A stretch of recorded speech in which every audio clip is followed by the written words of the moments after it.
The guy who taught everyone the meaning of MILF has also been an outspoken and long-standing crusader for Asian representation in film and television. This is the evolution of John Cho. John was born in Seoul, South Korea, but his family immigrated to the US in 1978 when he was just 6 years old. Growing up, he was very aware of the lack of Asian representation on TV. This was reinforced by his father's suggestion that he pursue the only field where he saw familiar faces. My dad took a look at the television and said, I don't see people that look like you on the television.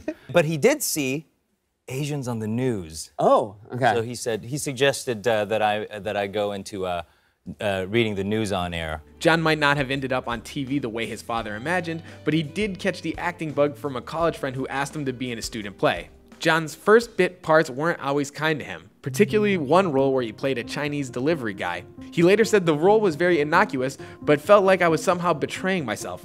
I felt very self-conscious on the set doing that role with a crew that was almost entirely white. After that, John decided he was only going to take roles that bucked Asian stereotypes, which led him straight to MILF guy number 2 in American Pie. Dude, I took some MILF. What the hell's that? MILF.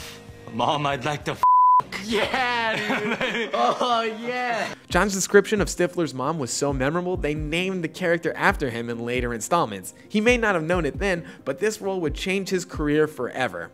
After American Pie, John kept on getting bigger and bigger roles, but he stayed true to his ethos to never take on roles that reinforce Asian stereotypes, even when that led to the role of Dusty Wang in Big Fat Liar. Sure, the character's name doesn't sound great, but things could have gone way worse if director Sean Levy wasn't willing to work with John. The director initially wanted John to do an Asian accent for the role of the Hong Kong director, but John refused, stating, I don't want to do this role in a kid's comedy with an accent because I don't want young people laughing at an accent inadvertently. Luckily, the first-time director understood and worked with John to bring the bizarre and energetic performance to life. rock and roll, baby. That same year, John also starred in the Sundance darling Better Luck Tomorrow, which follows a group of overachieving high school kids' escalation from petty crime to murder.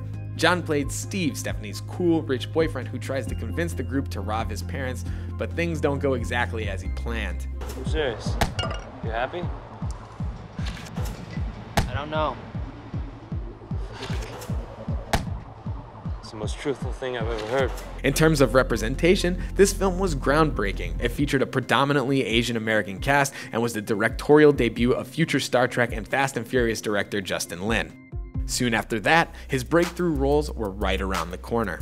The laissez-faire charm that John brought to the MILF guy ultimately caught the attention of John Hurwitz and Hayden Schlossberg, inspiring them to write the role of Harold Lee specifically for him. Sure, he still had to audition, but come on, John's charisma always shines through. However, there was a struggle to ensure that this stoner comedy maintained its diversity through the film's early development. The writers wanted to make sure executives didn't change the race of the titular characters, so they incorporated a lot of exposition about growing up Korean and Indian in the early drafts of the script. Harold and Kumar Go to White Castle proved to be a huge hit. Jesus Christ, when are they going to develop button technology that will understand urgency? Dude, this is ridiculous. Just walk across. There's not a car in sight. Just go ahead. Fine, you want me to cross? You want me to cross? I will cross. It also revived Neil Patrick Harris's career thanks to his scene-stealing performance, but 3 years later, John made sure to return the favor by stealing the show in How I Met Your Mother as an evil lawyer. Harold and Kumar spawned 2 sequels, grossed over $190 million at the box office, and by 2009, he was not only one of People magazine's sexiest men alive,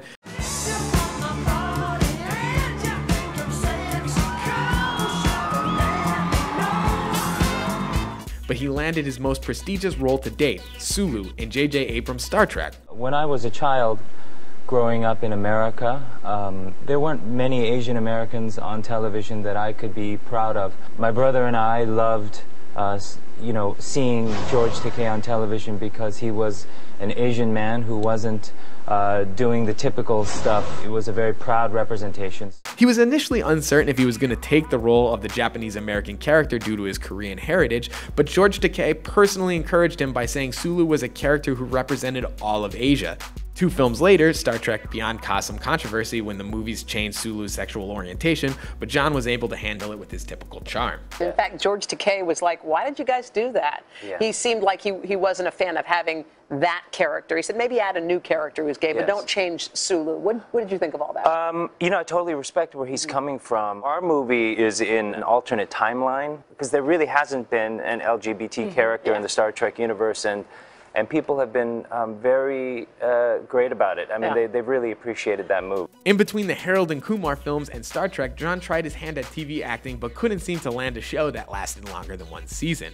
Kitchen Confidential. Oh, right, because I'm Asian. I also own my own dojo and my pockets are full of firecrackers. Flash Forward, Go On, and the unfortunately titled Selfie, in which John played TV's first Asian American romantic lead, were all cut off at the knees before they can even get running. But Selfie did develop a low-key cult following after the Pygmalion reimagination was canceled. Still, after more than 10 years of gracing large and small screens alike, leading movie roles seemed to elude John.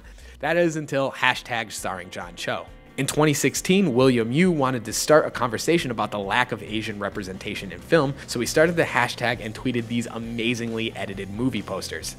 It went viral as and started a real conversation in the media about Asian representation in leading roles. Since then, John has managed to headline a couple of feature films, including the indie darling Columbus and Searching, where the audience watches him try to find his missing daughter from the perspective of a computer screen.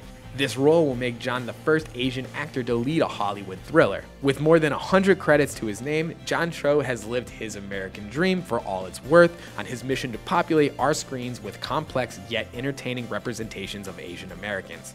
It took a while for Hollywood to recognize his leading man potential, but his patience, perseverance, and excellent comedic timing were always the perfect recipe for success.